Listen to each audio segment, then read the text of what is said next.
হরিহরপাড়ায় আইএসএফের পথসভা ও যোগদান অনুষ্ঠান। মুর্শিদাবাদ জেলার হরিহরপাড়া থানার রায়পুর অঞ্চলের শহরবাসা এলাকায় এদিন আয়োজিত পথসভা ঘিরে ছিল উৎসবের আবহ। বিভিন্ন রাজনৈতিক দল থেকে আইএসএফে যোগদান করেন শতাধিক রাজনৈতিক কর্মী ব্লক সভাপতির হাত ধরে। 2026 সালের বিধানসভাকে সামনে রেখে এখন থেকেই সাংগঠনিক প্রক্রিয়া শুরু করেছে আইএসএফ।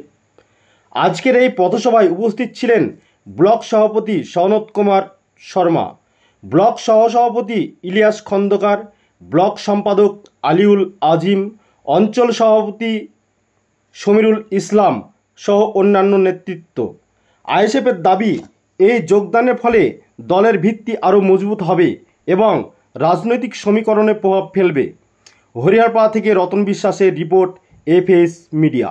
ত্রিপুরা থেকে প্রত্যেকটা জায়গাতে আমার মুসলিম সমাজ নির্যাতিত হচ্ছে, নিপীড়িত হচ্ছে, তোমার মুখ দিয়ে একটা এখন পর্যন্ত কথা বেরায় না কেন? অতএব আমরা পরিষ্কার বুঝে গেছি, তুমি যখন আমাদেরকে বলছো আওয়াকফ নিয়ে আন্দোলন করতে গেলে দিল্লিতে যেতে হবে, তাহলে তুমি নিশ্চয়ই সেই বিজেপির মদতপুষ্ট, আরএসএস মদতপুষ্ট, তুমি হচ্ছে টিএমসি সরকার, মমতা ব্যানার্জি হচ্ছে জোড়া ফুল, আর তুমি হচ্ছে বিজেপি সরকার, নরেন্দ্র মোদী পদ্ম ফুল। তোমাদের দুজনের মধ্যে কারো পার্থক্য নাই।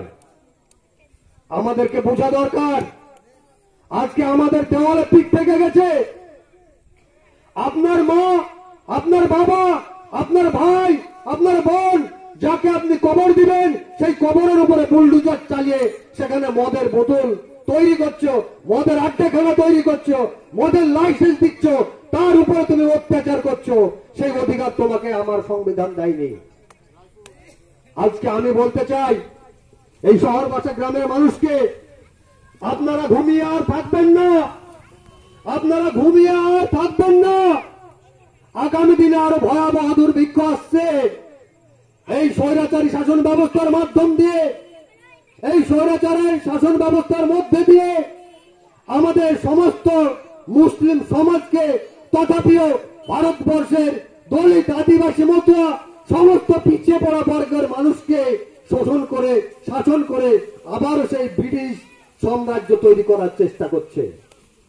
তা আমি বলবো, আমাদের ইন্ডিয়ান সেকুলার ফান্ডের পক্ষ থেকে নওশাদ সিদ্দিকীর ভাইজানের প্রতিনিধি দল হিসাবে আজকে আপনাদের কাছে আমরা আহ্বান রাখবো, আমাদের মাধ্যম দিয়ে, একটা ভোটের মাধ্যম দিয়ে আজকে যেমন ভাবে আমরা এই মমতা ব্যানার্জি সরকারকে, চোরের রানীকে 14 তলার নবান্নে বসিয়েছি, ঠিক তেমন ভাবে এই ভোটের মাধ্যম দিয়ে নবান্ন থেকে, সেই 14 তলা থেকে আমরা আবার তাকে নামিয়ে আনবো।